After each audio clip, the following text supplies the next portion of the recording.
Hello दोस्तों, स्वागत है आपका मैं एग्ज़ाम हब यूट्यूब चैनल पे।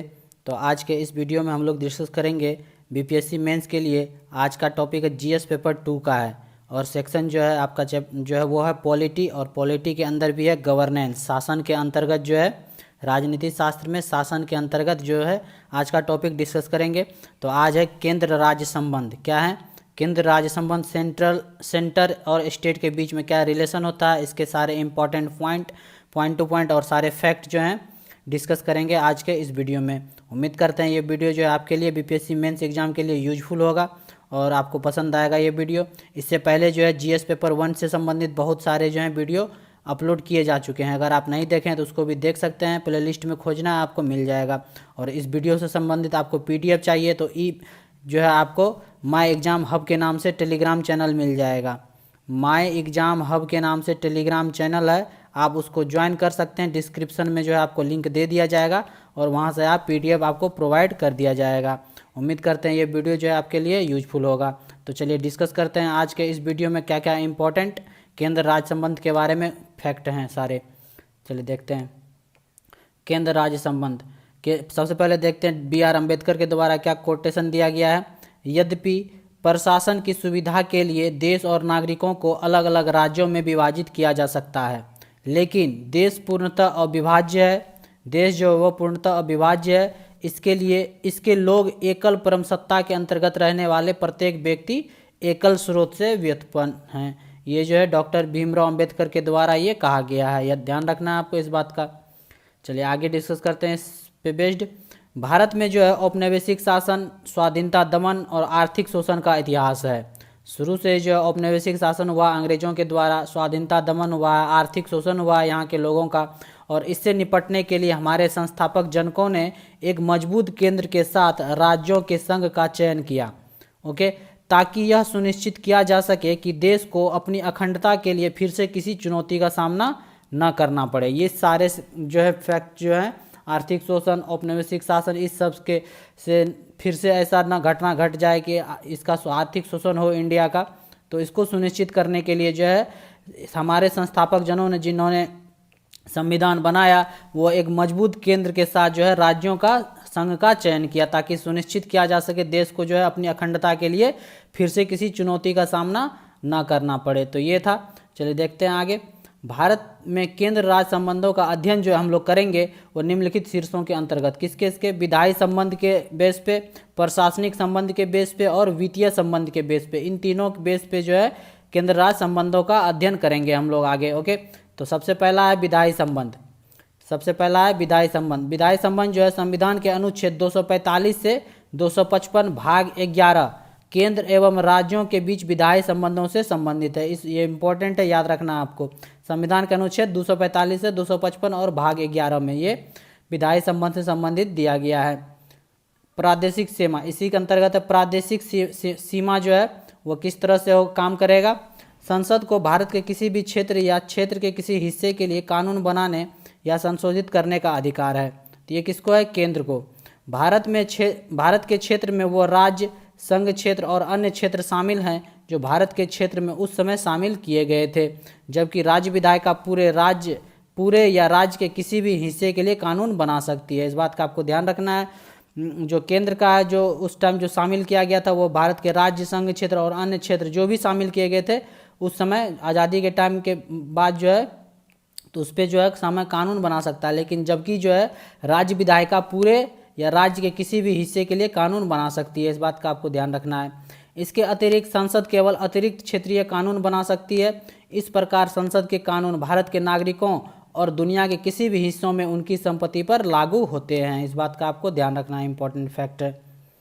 नेक्स्ट है विधायी विषयों का वितरण। विधायी विषयों का किस तरह से वितरण होगा।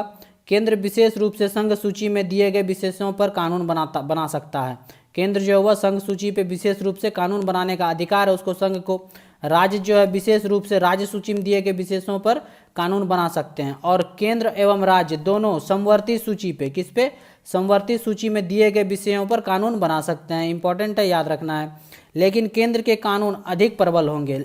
बना तो दोनों सकते हैं, लेकिन केंद्र के कानून है वो अधिक मजबूत होंगे, अधिक प्रबल होंगे। संविधान के अवशिष्ट अधिकार विषय तीनों में से किसी भी सूची में शामिल नहीं है, केंद्रीय संसद में निहित किए गए हैं। ओके, केंद्रीय संसद में निहित किए गए हैं अवशिष्ट अधिकार। ओके, राज्य क्षेत्र के संसदीय कानून के बारे में अब देखेंगे। निम्नलिखित 5 परिस्थितियों में हो सकते हैं। राज्य का क्षेत्र में जो है संसद कौन कौन सा कानून बना सकता है, ये जो है 5 क्षेत्र में हो सकता है, 5 परिस्थितियों में बना सकता है। यदि राज्यसभा राष्ट्रीय हित में प्रस्ताव करती है, अनुच्छेद 249 के अंतर्गत। ओके, राष्ट्रीय आपातकाल की घोषणा के अंतर्गत जो है इसके अंतर्गत बना सकता है, राज्य क्षेत्र में कानून बना सकता है कौन, संसद।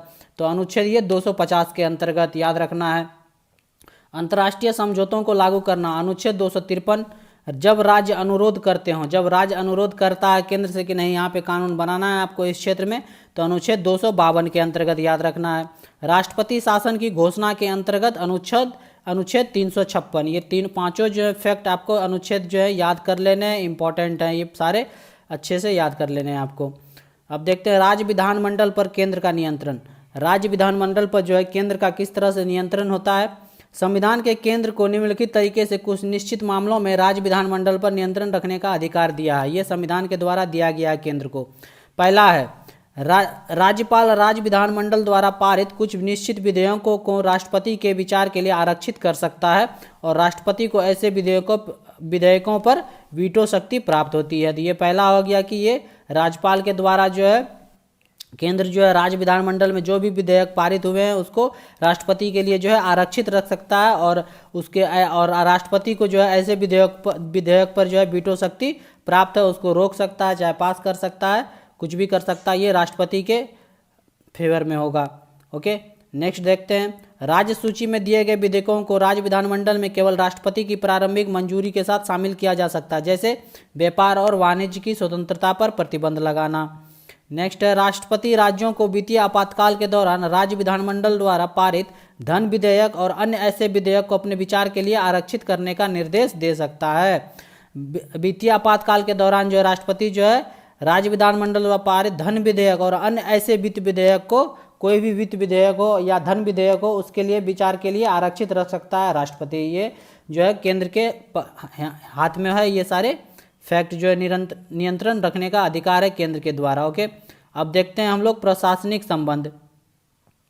अनुच्छेद 256 से 263 तक केंद्र और राज्यों के बीच प्रशासनिक संबंध दिए गए हैं। इंपॉर्टेंट लाइन है, याद कर लेना। अनुच्छेद 256 से 263 तक जो है केंद्र और राज्यों के बीच प्रशासनिक संबंध दिए गए हैं। अनुच्छेद 256 बताता है कि प्रत्येक राज्य की कार्यपालिका शक्तियां संसद द्वारा लागू कानूनों और उस राज्य में लागू किसी भी अन्य मौजूदा कानूनों के अनुपालन को सुनिश्चित करने के लिए प्रयोग की जाएगी और संघ की कार्यपालिका शक्ति को विस्तारित करने के लिए एक राज्य को ऐसे निर्देश दिए जाते हैं जिसे राज्य को इस उद्देश्य हेतु भारत सरकार के सामने प्रस्तुत करना आवश्यक होता है। तो इस तरह के प्रशासनिक संबंध है केंद्र और राज्य के बारे में। ये अनुच्छेद आपको याद रखना 256 से 63। अब देखते हैं और किस किस दरमियान होता है राज्य संबंध। आपातकाल के दौरान केंद्र और राज्य के बीच में कैसे संबंध रहते हैं। राष्ट्रीय आपातकाल जो अनुच्छेद 252 के अनुसार होता है, राष्ट्रीय आपातकाल के दौरान जो है राज्य केंद्र सरकार के अधीनस्थ हो जाती है। राज्य सरकार जो हुआ केंद्र सरकार के अधीनस्थ हो जाती है। कोई भी कानून जो है वह केंद्र सरकार के द्वारा बनाया जाएगा, न कि राज्य सरकार के द्वारा। और राज्य के सभी कार्यपालिका शक्तियाँ जो हैं केंद्र सरकार के प्रत्यक्ष नियंत्रण में हो जाती है। ओके, सारे शक्तियाँ जो हैं केंद्र सरकार के नियंत्रण में हो जाती है। नेक्स्ट है, एक राज्य में आपातकाल के दौरान राज्य के विधानमंडल के अलावा राष्ट्रपति स्वयं सभी या राज्य सरकार और राज्य के राज्यपाल या प्राधिकारी द्वारा प्रयोग की जाने वाली शक्तियों और सभी या किसी भी कार्य को अपने हाथों में ले सकता है। ये सारे कार्य जो हैं राष्ट्रपति जो है आपातकाल के दौरान अपने हाथों में ले सकता है, इस बात का आपको ध्यान रखना है। नेक्स्ट है, वित्तीय आपातकाल लागू होने के दौरान संघ किसी भी राज्य सरकार को वित्तीय सिद्धांतों का पालन करने के दिशा निर्देश दे सकता है, जो विशिष्ट दिशा निर्देश भी हो सकते हैं। इन दिए जाने वाले दिशा निर्देशों पर राष्ट्रपति स्पष्ट और आवश्यक निर्णय दे सकते हैं, इस बात का आपको ध्यान रखना। वित्तीय आपातकाल के दरमियान ये सारे होते हैं। नेक्स्ट अब देखते हैं हम लोग वित्तीय संबंध। वित्तीय संबंध कैसा होता है केंद्र और राज्य के बीच में। ये दिया गया अनुच्छेद 268 से लेकर 293 तक केंद्र और राज्यों के बीच में जो है वित्तीय संबंधों के प्रावधान दिए गए हैं। ये इंपॉर्टेंट है, याद रखना सारे अनुच्छेद 268 से लेकर 293 तक। ये कर राजस्व के वितरण, अनाज आदि से संबंधित है। किससे है? कर राजस्व के वितरण, अनाज, ये और सबसे संबंधित है। वित्तीय आयोग, वित्तीय आयोग जो है ये इंपॉर्टेंट है, अनुच्छेद 280 के अंतर्गत आता है वित्तीय आयोग। यह केंद्र और राज्यों के बीच कर राजस्व के पुनर्वितरण के लिए राष्ट्रपति द्वारा प्रत्येक 5 वर्ष में जो है गठित किया जाता है। याद रखना आपको, प्रत्येक 5 वर्ष में जो है वित्त आयोग का गठित किया जाता है, अनुच्छेद 280 के तहत इंपॉर्टेंट है, याद रखना है आपको। वित्तीय आयोग राष्ट्रपति को निम्न अनुसार सिफारिश करता है। कौन कौन से अनुसार सिफारिश करता है देख लेते हैं। संघ और राज्यों के बीच करों की निवल प्राप्ति का वितरण उनके बीच विभाजित किया जाना चाहिए और इस तरह की आमदनी से संबंधित हिस्सों का राज्यों के बीच आवंटन किया जाना चाहिए। जितने भी हैं निवल प्राप्ति का वितरण जो होगा किया जाना चाहिए केंद्र और संघ और राज्यों के बीच में करों का। वे सिद्धांत जो राज्यों के राजस्व की सहायता से अनुदान को नियंत्रित करते हैं भारत की संचित निधि से बाहर होने चाहिए। वे सिद्धांत जो राज्यों के राजस्व की सहायता से अनुदान को नियंत्रित करता है वह जो भारत का संचित निधि में नहीं होना चाहिए, उससे बाहर होना चाहिए। इंपॉर्टेंट है, याद रखना है। राज्य की संचित निधि को बढ़ाने के लिए आवश्यक उपाय किए जाने चाहिए ताकि राज्य के पंचायतों के साथ साथ नगर पालिका के संस्थाओं को भी पूरक बनाया जा सके। राज्य का संचित निधि को जो है बढ़ाने के लिए आवश्यक उपाय किए जाने चाहिए ताकि राज्य के पंचायत के साथ साथ जो है नगर पालिका के संसाधन को भी पूरक बनाया जा सके। ये तीसरा पॉइंट है, याद रखना है। राष्ट्रपति द्वारा आयोग को भेजे गए अन्य मामले ध्वनि वित्त के हित में हो। किसके हित में हो? राष्ट्रपति द्वारा जो है आयोग को भेजे गए सारे मामले जो है ध्वनि वित्त के हित में हो। ये है चौथा पॉइंट, इंपॉर्टेंट है, याद रखना है। अब देख लेते हैं, तीनों तो हो गए। अब देखते हैं क्या हाल के उदाहरण है। केंद्र राज्य संबंधों में जो है हाल ही के क्या उदाहरण रहे हैं। अभी हाल ही में जम्मू कश्मीर और लद्दाख राज्य को पूरी तरह से एकीकृत करने के लिए अनुच्छेद 370 को निरस्त करने का कदम उठाया गया है। इसने एक राज्य को केंद्र शासित प्रदेश में परिवर्तित कर दिया। इस प्रकार केंद्र राज्य संबंधों पर नई बहस छिड़ गई। और कौन कौन से बहस छिड़ गई ये देख लेते हैं। केंद्र राज्य के बीच में तनाव के प्रमुख क्षेत्र, राज्यपाल की नियुक्ति और बर्खास्तगी का तरीका, ये तरीका पे राज्यपालों की भेदभावपूर्ण और पक्षपाती भूमिका, पक्षपाती कारणों से राष्ट्रपति शासन लागू करना, इन सब बातों पे जो है केंद्र और राज्य के बीच में जो है तनाव बढ़ गए। राज्यों को वित्तीय आवंटन में भेदभाव हो गया। अखिल भारतीय सेवाओं का प्रबंधन में राज्य विषयों पर केंद्र द्वारा व्यतिरेक के द्वारा, ये सारे जो है इन सारे पॉइंट पे जो है केंद्र और राज्य के बीच में जो है हाल ही के जो है ये सारे बहस छिड़ गए हैं। ये याद रखना इंपॉर्टेंट है, सारे पॉइंट टू पॉइंट आपको बताया गया है। उम्मीद करते हैं यहाँ तक आपको समझ में आ गए होंगे, कोई डाउट नहीं होगा। 1 से 2 बार वीडियो देखिए, आपको अच्छे से समझ में आ जाएगा। अब देख लेते हैं केंद्र राज्य संबंध से जो है कौन कौन से आयोग हैं उसके बारे में देख लेते हैं। पहला है सरकारिया आयोग। सरकारिया आयोग के बारे में इंपॉर्टेंट सारे पॉइंट डिस्कस कर लेते हैं इस वीडियो में। विभिन्न क्षेत्रों में केंद्र राज्य संबंधों की जांच करने और संवैधानिक ढांचों के भीतर सुझाव प्रदान करने के लिए केंद्र सरकार द्वारा वर्ष 1983 में जो है सरकारिया आयोग का गठन किया गया था। कब? 1983 में। आयोग ने निम्नलिखित सिफारिशों के साथ वर्ष 1988 में अपनी रिपोर्ट प्रस्तुत की। जो रिपोर्ट प्रस्तुत की उसमें क्या क्या लिखा हुआ था ये सारे हम लोग डिस्कस करेंगे आगे। तो 1983 में ये सरकारी आयोग का गठन हुआ और 1988 में जो है ये रिपोर्ट सौंपा गया। और इस रिपोर्ट में क्या क्या इंपॉर्टेंट पॉइंट थे। संविधान के अनुच्छेद 356 के उपयोग को संयमित किया जाना चाहिए, ये कहा गया था। और राज्य में अनुच्छेद 356 लागू करने से पहले एक वैकल्पिक सरकार बनाने की सभी संभावनाओं का पता लगाया जाना चाहिए। जब तक संसद द्वारा अपील को अनुमोदित नहीं किया जाता तब तक राज्य विधानसभा को भंग नहीं किया जाना चाहिए। ओके, तो ये थे पहला पॉइंट सरकारी आयोग में। केंद्र और राज्यों के बीच संघर्ष का कारण बनने वाले शासन के विभिन्न नियमों पर सामूहिक रूप से चर्चा करने के लिए प्रधानमंत्री और राज्यों के मुख्यमंत्रियों से मिलकर अंतर सरकारी परिषद का गठन किया जाना चाहिए। तो ये हैं दूसरे पॉइंट। इसने राज्य सरकारों के परामर्श से वित्त आयोग के विचारार्थ विषयों के निर्धारण का समर्थन किया और राज्य स्तर पर समान विशेषज्ञ संस्थाओं की स्थापना का भी सुझाव दिया गया। ये सारे सुझाव दिए गए सरकारी आयोग के द्वारा। नेक्स्ट, उच्च न्यायालयों के न्यायाधीशों को उनकी सहमति के बिना हस्तांतरित नहीं किया जाना चाहिए। उच्च न्यायालय के न्यायाधीशों को जो है उसकी सहमति के बिना हस्तांतरित नहीं किया जाना चाहिए, ये भी पॉइंट था। त्रिभाषीय सूत्र को इसकी वास्तविक भावना से भारत के सभी भागों में लागू किया जाना चाहिए, ये बोला गया था। त्रिभाषीय सूत्र को जो है इस वास्तविक भावना के साथ सभी भागों में लागू किया जाना चाहिए। तो ये थे सरकारी आयोग के जो सिफारिश किए थे उसके कुछ इंपॉर्टेंट पॉइंट। इतने सारे फैक्ट जो है आप एग्जाम में लिख सकते हैं। अब देख लेते हैं नेक्स्ट, पूंजी आयोग। ये भी जो है केंद्र राज्य संबंध से है। भारत सरकार ने केंद्र राज्य संबंधों की जांच के लिए वर्ष 2007 में पूंजी आयोग का गठन किया। कब किया गया? 2007 में पुंची आयोग का गठन किया गया। आयोग की अध्यक्षता भारत के पूर्व मुख्य न्यायाधीश MM पुंची ने की। याद रखना, MM पुंची ने की इसकी अध्यक्षता। इसने जो है वर्ष 2009 में निम्नलिखित सिफारिशों के साथ अपने रिपोर्ट प्रस्तुत की। इन्होंने भी अपने रिपोर्ट 2009 में प्रस्तुत की। डायरेक्ट ऑब्जेक्टिव में भी ये क्वेश्चन पूछ लिया जाता है कि पुंची आयोग का गठन कब किया गया, तो ये 2007 में किया गया। और रिपोर्ट कब प्रस्तुत किया गया, तो 2009 ईस्वी में प्रस्तुत किया गया। ये डेट जो है ईस्वी जो है आपको याद कर लेने हैं। तो अब देखते हैं कौन कौन से सिफारिश किए थे।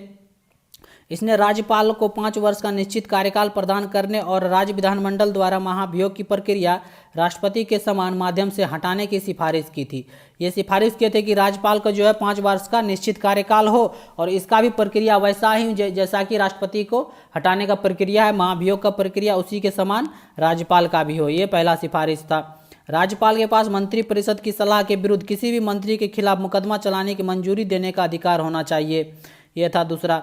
इसने अनुच्छेद 355 और 56 में संशोधन करने की संस्तुति दी ताकि केंद्र को सीमित अवधि के लिए विशिष्ट संकटग्रस्त क्षेत्रों को अपने शासन के अंतर्गत लाने में सक्षम बनाया जा सके। इसलिए इसने स्थानीयकरण आपातकालीन प्रावधानों का प्रस्ताव किया, जिसके तहत पूरे राज्य के बजाय किसी जिले या जिले के कुछ हिस्सों को केंद्र सरकार के अधीन लाया जा सकता है। यह इंपॉर्टेंट जो है सिफारिश किया गया था पुंची आयोग के द्वारा। ऐसे आपातकाल 3 महीने से अधिक के लिए नहीं होना चाहिए। किसी पर्टिकुलर क्षेत्र में आपातकाल लगाया जा सके, ऐसा जो है प्रावधान, ऐसा जो है सिफारिश किया था। और ये जो आपातकाल 3 महीने से अधिक का नहीं होना चाहिए था।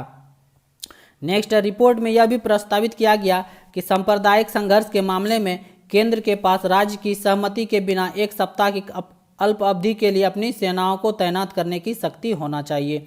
यह भी रिपोर्ट में प्रस्तावित किया गया था। ओके, उम्मीद करते हैं यहाँ तक आपको समझ में आ गए होंगे सारे इतने सारे फैक्ट। आप PDF से भी पढ़ सकते हैं। आपको PDF जो है माई एग्जाम हब के नाम से टेलीग्राम चैनल है, आप वहाँ से ज्वाइन कर सकते हैं। आपको PDF प्रोवाइड कर दिया जाएगा, आप वहाँ से भी रिवाइज कर सकते हैं।